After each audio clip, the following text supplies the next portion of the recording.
மந்திர சக்திகள் உண்மையா பொய்யாங்கிற சந்தேகம் நம்மளில் பல பேருக்கு இருக்கும். அதே மாதிரி இந்த படத்தில் ஒரு மந்திரவாதி அவனோட சக்திகள்லாம் பயன்படுத்தி உலகத்தையே தன்னோட கட்டுப்பாட்டுக்குள்ளே கொண்டு வரதுக்காக முயற்சி பண்ணுறான். ஆனால் ஒரு டிடெக்டிவ் ஆஃபீஸர் அவனோட மந்திர சக்திகளுக்கு பின்னாடி இருக்கிற மர்மங்களை கண்டுபிடிச்சி உலகத்தை காப்பாற்ற முயற்சி பண்ணுறாரு. இந்த பிரச்சனையில் நம்ம டிடெக்டிவுக்கும் அந்த மந்திரவாதிக்கும் நடுவில் ஒரு பெரிய போரே நடக்க ஆரம்பிச்சிருது. கடைசியாக இந்த போரில் யார் ஜெயிச்சா அப்படிங்கிறத காமிச்சிருக்கிற இந்த படம் தான் ஷெர்லாக் ஹோம்ஸ். வீடியோக்குள்ளே போகிறதுக்கு முன்னாடி நம்ம சேனலை சப்ஸ்கிரைப் பண்ணாதவங்க சப்ஸ்கிரைப் பண்ணிக்கோங்க. அப்படியே மறக்காமல் பக்கத்தில் இருக்க பெல் ஐக்கானையும் கிளிக் பண்ணிக்கோங்க. இப்போ இந்த படத்தோட மொத்த கதையும் பார்க்கலாம். ஃபஸ்ட்டு எடுத்தோடனே ஒரு மந்திரவாதி ஒரு பொண்ணை கொலை பண்ண போகிற விஷயம் கேள்விப்பட்டு இன்ஸ்பெக்டர் லீஸ்ட்ரேடும் அவரோட டீமும் அந்த இடத்துக்கு போயிட்டுருக்காங்க. ஆனால் போலீஸ் அந்த இடத்துக்கு வரதுக்கு முன்னாடியே நம்ம ஹீரோ ஷெர்லாக் ஹோம்ஸும் அவரோட ஃப்ரெண்ட் வாட்சனும் சேர்ந்து அந்த இடத்துல இருந்த எல்லாரையும் அடித்து போட்டுட்டு அந்த பொண்ணையும் காப்பாற்றிடுறாங்க. ஆனால் மாட்டிக்கிட்டோங்கிற பயம் கொஞ்சம் கூட இல்லாமல் அந்த மந்திரவாதி வாட்சனுக்கு கோவம் வர மாதிரி பேச ஆரம்பிக்கிறான். இதில் கடுப்பான வாட்சன் அவனை அடிக்க போகும்போது அவன் கையில் இருக்கிற கண்ணாடி கத்தியை நோட் பண்ண ஹோம்ஸ் வாட்சனை அவன் கிட்ட போக விடாமல் தடுத்துடுறாரு. அதுக்கப்புறமா தான் அவனோட முகத்தையே இவங்க பார்க்குறாங்க. இவனோட பேர் தான் லார்ட் பிளாக்வுட். இவனோட மந்திர சக்திகளை அதிகப்படுத்துறதுக்காக இதுக்கு முன்னாடி இதே மாதிரி நிறைய கொலைகளை பண்ணியிருப்பான். அந்த இடத்துக்கு வந்த போலீஸ் பிளாக்வுட் அரெஸ்ட் பண்ணுறாங்க. இப்போ தான் படத்தோட கதையே ஆரம்பிக்குது. நம்ம ஷெர்லாக் ஹோம்ஸ் ஒரு பிரைவேட் டிடெக்டிவ். அவர் கண்டுபிடிக்க முடியாத கேஸே இல்லைன்னு கூட சொல்லலாம். ஆனால் லார்ட் பிளாக்வுட்டோட கேஸுக்கு அப்புறமா அவருக்கு புதுசாக எந்த கேஸும் வராததுனால 3 மாதமாக ரூம்குள்ளே தான் இருக்காரு. வாட்சன் அவர் கல்யாணம் பண்ணிக்க போகிற பொண்ணை ஹோம்ஸுக்கு இன்ட்ரடியூஸ் பண்ணி வைக்கிறாரு. அவங்க பேர் மேரி ஹோம்ஸோட டேலண்ட்டை சந்தேகப்பட்டதுனால ஹோம்ஸ் அவங்களுக்கு ஒரு டெமோ காட்டாரு. இதில் டென்ஷனான அவங்க ஹோம்ஸோட மூஞ்சிலேயே தண்ணி எடுத்து ஊற்றிட்டு அங்கேருந்து கோவமாக கிளம்பி போயிடுறாங்க. ஆனால் இதை பற்றிலாம் கொஞ்சம் கூட கவலைப்படாமல் அவரோட டின்னரை முடிச்சுட்டு ஹோம்ஸ் பெட் மேட்ச்சில் சண்டை போட்டுட்ருக்காரு. ஆனால் அந்த இடத்துக்கு இவரோட பழைய கேர்ள் ஃப்ரெண்ட் வந்ததுனால அந்த இடத்த விட்டு கிளம்பலான்னு பார்க்குறாரு. ஆனால் அவர் பயந்து வரதா நினச்சி அவரோட ஆப்போனண்ட் அவர் மேலே எச்ச துப்பி அசிங்கப்படுத்திடுறாரு. இதில் டென்ஷனான ஹோம்ஸ் அவரோட ஆப்போனண்ட்டை 2 செகண்டில் அடித்து காலி பண்ணிவிட்டு அந்த இடத்த விட்டு கிளம்புறாரு. ஜெயிலில் இருந்த பிளாக்வுட் ஷெர்லாக் ஹோம்ஸை பார்க்கணுங்கிறதுக்காக அங்கே இருந்து ஜெயில் வார்டன் மேலே அவனோட மந்திரத்தை பயன்படுத்திடுறான். இதனால் பயந்து போன மற்ற ஆஃபீஸர்ஸ்லாம் உடனே ஹோம்ஸை அந்த இடத்துக்கு வர வச்சிடறாங்க. இன்னும் 3 பேர் சாக போகிறாங்க, முடிஞ்சால் அதை தடுத்துக்கோ அப்படின்னு சொல்லி பிளாக்வுட் ஹோம்ஸை சேலஞ்ச் பண்ணுறான். ஆனால் அடுத்த நாள் பிளாக்வுட்டை தூக்கில் போட்டுருவாங்கிறதுனால ஹோம்ஸ் அதை பெருசாகவே எடுத்துக்கல. அதே மாதிரியே பிளாக்வுட்டை தூக்குலையும் போட்டாச்சு. திடீர்னு ஒரு நாள் ஹோம்ஸோட கேர்ள் ஃப்ரெண்ட் அவர் தூங்கிட்டு இருக்க நேரமாக பார்த்து அவரோட வீட்டுக்குள்ளே வந்துடுறாங்க. அவங்க ஒரு பெரிய திருடிங்கிறதுனால ஹோம்ஸ் அவர் வீட்டு லாக்கரை செக் பண்ணி பார்க்குறாரு. ஆனால் அவங்க திருடுறதுக்காக வரல, ரியோடன்கிற ஒருத்தவனை கண்டுபிடிக்க சொல்லி ஒரு புது கேஸை ஹோம்ஸ்கிட்ட கொடுத்துட்டு அந்த இடத்த விட்டு கிளம்புறாங்க. இவங்க மூலியமாக வேற யாரோ தான் இந்த கேஸை இவர்கிட்ட கொடுத்துருப்பாங்க அப்படின்னு நினச்ச ஹோம்ஸ் அவங்களுக்கே தெரியாமல் அவங்கள ஃபாலோ பண்ணிட்டு போய் பார்க்குறாரு. இவர் நினச்ச மாதிரியே யாரோ ஒருத்தன் தான் இவங்க மூலியமாக அந்த கேஸை ஹோம்ஸ் கிட்ட வர வச்சுருப்பான். ஆனால் அவன் இருட்டில் இருந்ததுனால அவன் யாருங்கிற விஷயத்த ஹோம்ஸால் கண்டுபிடிக்க முடியல. அடுத்த நாள் பிளாக்வுட் அவனை புதைச்ச இடத்துலேருந்து உயிரோடு வந்துட்டதா ஹோம்ஸுக்கு தகவல் வருது. இதை கேட்ட ஹோம்ஸ் பிளாக்வுட்டோட கேஸில் ரொம்பவே இன்ட்ரெஸ்ட் ஆயிடுறாரு. செத்து போன பிளாக்வுட் மறுபடியும் உயிரோடு வந்ததுனால அந்த ஊரில் இருக்கிற எல்லாருமே அவன் பேரை கேட்டாலே பயப்பட ஆரம்பிச்சிடறாங்க. இருந்தாலும் ஹோம்ஸ் அவனோட சவப்பட்டியை செக் பண்ணி பார்க்குறாரு. அதில் ரியோடன்ங்கிறவரோட டெட் பாடி இருக்குது. இவரை கண்டுபிடிக்க சொல்லி தான் ஹோம்ஸோட கேர்ள் ஃப்ரெண்ட் கேஸே கொடுத்துருப்பாங்க. இந்த 2 கேஸுக்கும் நடுவில் என்ன லிங்க் இருக்குது அப்படிங்கிறத தெரிஞ்சுக்கிறதுக்காக ஹோம்ஸ் ரியோடனோட வாட்சை எடுத்துகிட்டு அந்த இடத்த விட்டு கிளம்புறாரு. அந்த வாட்சில் கிடைச்ச க்ளூவை வச்சே ரியோடனோட வீடையும் கண்டுபிடிச்சிடறாரு.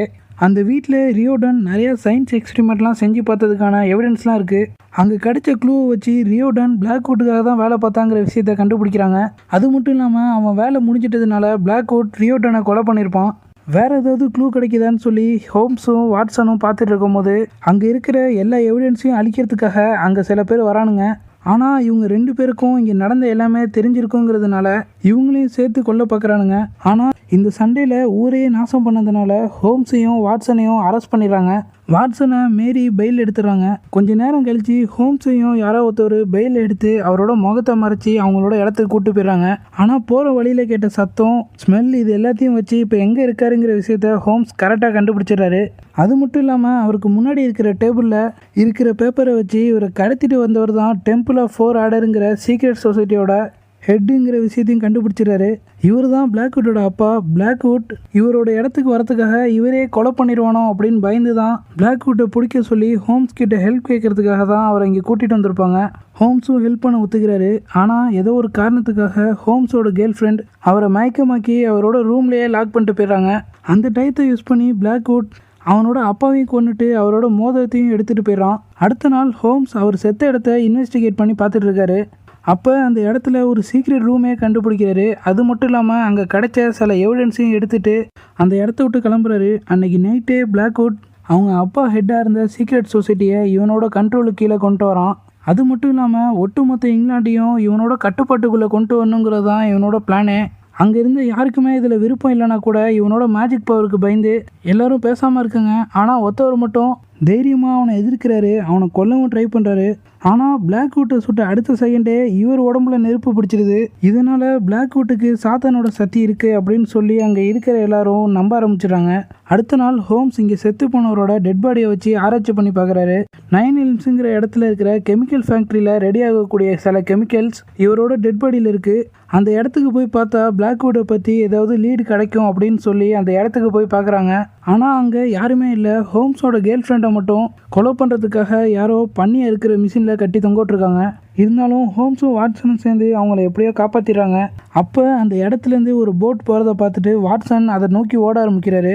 அந்த போட்டை துரத்திட்டு ஓடுற அவசரத்தில் வழியில் இருந்த ட்ராப்பை வாட்சன் பார்க்க மறந்துடுறாரு. அதனால் அந்த இடமே வெடித்து சதற ஆரம்பிச்சிடுது. இதில் ஹோம்ஸும் அவரோட கேர்ள் ஃப்ரெண்டும் எந்த காயமும் இல்லாமல் தப்பிச்சிடுறாங்க. ஆனால் வாட்சனுக்கு பயங்கரமாக அடிபட்டுருது. இதில் கடுப்பான ஹோம்ஸ் பிளாக்வுட்டை பிடிச்சே தீரணுங்கிற முடிவோட அவரோட வீட்டில் உட்காந்து இது வரைக்கும் கிடைச்ச எல்லா க்ளூவையும் வச்சு பயங்கரமாக யோசிக்க ஆரம்பிக்கிறாரு. எல்லா கொலையிலையும் ஒரு முக்கியமான க்ளூ கிடச்சிருக்கும். அது மூலியமாக கொலை நடக்கிற பேட்டர்னை கண்டுபிடிச்சிட்டாரு. அந்த கொலையை எப்படி தடுக்கலாம் அப்படின்னு யோசிக்கிறதுக்குள்ளே அந்த இடத்துக்கு இன்ஸ்பெக்டர் லியோ ஸ்டேட் வந்து ஹோம்ஸை அரெஸ்ட் பண்ணி பிளாக்வுட்டோட ஆள்கிட்டே போய் விட்டுறாரு. ஆனால் கொஞ்ச நேரத்திலே ஹோம்ஸ் அந்த இடத்துலேருந்து ஈஸியாக எஸ்கேப் ஆயிடுறாரு. இது எல்லாமே இவரோட பிளான் தான். ஏன்னா இவருக்கு பார்லிமெண்ட்டில் கொலை நடக்க போகுதுங்கிற விஷயம் மட்டும் தான் தெரிஞ்சிருக்கும். ஆனால் அது எப்படி நடக்க போகுதுங்கிறது தெரிஞ்சுக்கிட்டா தான் அதை ஈஸியாக தடுக்க முடியுங்கிறதுக்காக அவனோட இடத்துக்கே போய் அங்கே கிடைச்ச க்ளூ மூலியமாக பார்லிமெண்ட்டோட பேஸ்மெண்ட்லேருந்து ஏதோ பண்ண போகிறாங்கன்னு தெரிஞ்சுட்டு அந்த இடத்துக்கு போயிடுறாங்க. அங்கே ஒரு மிஷின் இருக்குது. அந்த மிஷினில் சில கெமிக்கலும் கனெக்ட் ஆகிருக்கு. அந்த மிஷினை ஆன் பண்ண உடனே அதில் இருக்கிற கெமிக்கல்லாம் பாய்சனஸ் கேஸாக மாதிரி பார்லிமெண்ட்டுக்கு போகிற மாதிரி செட் பண்ணியிருப்பானுங்க. இந்த மிஷினை தான் ரியோடன் பிளாக்வுட்டுக்காக செஞ்சு கொடுத்துருப்பான். அது மட்டும் இல்லாமல் இது ஒரு ரிமோட் கண்ட்ரோலால் ஆப்ரேட் பண்ணக்கூடிய மிஷின். பார்லிமெண்ட் ஸ்டார்ட் ஆன உடனே அந்த இடத்துக்கு வந்த பிளாக்வுட் இப்போலேருந்து இந்த நாட்டையே நான் தான் ஆள போகிறேன், என்னை எதிர்க்கிற எல்லாரையும் சரியாக 12 மணிக்கு சாத்தான் சாகடிச்சிடுவார் அப்படின்னு சொல்லிட்டு அவன் கையில் இருந்த ரிமோட்டை ஆன் பண்ணிடுறான். இதனால் பிளாக்வுட்டோட ஆளுங்க யாருமே சாக மாட்டாங்க. ஏன்னா அவன் இதுக்கு முன்னாடினாலே அவங்க எல்லாருக்கும் இதுக்கான மாற்று மருந்து கொடுத்துருப்பான். இன்னும் கொஞ்ச நேரத்தில் அந்த மிஷின் அதோட வேலையை காமிக்க ஆரம்பிச்சிடும். ஆனால் அதுக்கு முன்னாடியே ஹோம்ஸோட கேர்ள் ஃப்ரெண்ட் அவங்க கையில் இருந்த கன்னோட புல்லட்டை வச்சு சின்னதாக ஒரு பாம் மாதிரி செட் பண்ணி அந்த மிஷினில் இருந்த கெமிக்கல் பார்ட்டை மட்டும் எடுத்துகிட்டு அந்த இடத்த விட்டு ஓடிடுறாங்க. சரியாக 12 மணி ஆகியும் யாருக்கும் எதுவும் ஆகாதனால நம்ம பிளானில் ஏதோ சொதப்பால் ஆகிடுச்சின்னு தெரிஞ்சுட்டு பிளாக்வுட் அந்த இடத்த விட்டு ஓடிடுறான். ஹோம்ஸும் அவரோட கேர்ள் ஃப்ரெண்டை துரத்திட்டு போய் எதுக்காக இந்த மாதிரி பண்ண அப்படின்னு சொல்லி கேட்டுட்டு இருக்காரு. அந்த இடத்துக்கு வந்த பிளாக்வுட் அவங்க 2 பேரையும் கொல்ல ட்ரை பண்ணி கடைசியில் அவனே வசமாக மாட்டிக்கிறான். அப்போ தான் ஹோம்ஸ் பிளாக்வுட் இது வரைக்கும் அவனோட மந்திர சக்திகளால் பண்ண எல்லா கொலைக்கும் பின்னாடி இருக்கிற மர்மத்தை அவர் எப்படி கண்டுபிடிச்சாருங்கிற விஷயத்த சொல்லி கட்டுறாரு. அப்போ அங்கேருந்து ஒரு கிரெயின் உடஞ்சி விழுந்ததுனால பிளாக்வுட் அங்கேயே செத்துடுறான். கொஞ்ச நாளுக்கு அப்புறம் வாட்சன் மேரியை மேரேஜ் பண்ணிக்கிட்டு அவரோட புது வீட்டுக்கு போகிறதுக்கு முன்னாடி ஹோம்ஸ் கிட்ட சொல்கிறதுக்காக ஹோம்ஸை பார்க்க வராரு. வந்து பார்த்தா ஹோம்ஸ் தூக்கில் தொங்கிட்டு இருக்காரு. ஆனால் அவர் சாகலை. பிளாக்வுட் எப்படி தூக்கில் போட்டும் உயிரோட வந்தான் அப்படிங்கிறத கண்டுபிடிச்சி அதை செஞ்சு பார்த்துட்டு இருக்காரு. அது மட்டும் இல்லாமல் அவர் பிளாக்வுட்டை பற்றி கண்டுபிடிச்ச இன்னும் சில விஷயங்களையும் வாட்சன் கிட்ட சொல்லிட்டு இருக்காரு. ஒரு போலீஸ் ஆஃபீஸரை யாரோ ஒருத்தவங்க கொலை பண்ணியிருப்பான். அந்த கேஸ் நம்ம ஹோம்ஸ் கிட்ட வருது. அந்த போலீஸ் ஆஃபீஸரை கொலை பண்ண விதத்தை வச்சே அதை பண்ணது ப்ரொஃபஸர் மோரியாரிட்டி தான் அப்படின்னு சொல்கிறாரு. ஸ்டார்டிங்கில் ரியோடனை கண்டுபிடிக்க சொல்லி இந்த ப்ரொஃபஸர் தான் ஹோம்ஸ் கிட்ட கேஸ் கொடுத்துருப்பாரு. அது மட்டும் இல்லாமல் ரியோடன் செஞ்ச அந்த மிஷின்லேருந்து ஒரு பார்ட் காணாமல் போயிருக்கும். அதை யூஸ் பண்ணி இந்த ப்ரொஃபஸர் என்ன பண்ண போகிறாருங்கிறத தெரிஞ்சுக்கிறதுக்காக ஹோம்ஸ் அவரோட புது கேஸை ஓப்பன் பண்ணுறாரு. அப்படியே இந்த படமும் முடியுது. இதே மாதிரி நீங்கள் ஏதாவது வித்தியாசமான படம் பார்த்துருந்தீங்கன்னா அதை கமெண்ட்டில் சொல்லுங்கள். நாம் இதே மாதிரி இன்னொன்று வீடியோவில் சந்திக்கலாம். அது வரைக்கும் குட் பை.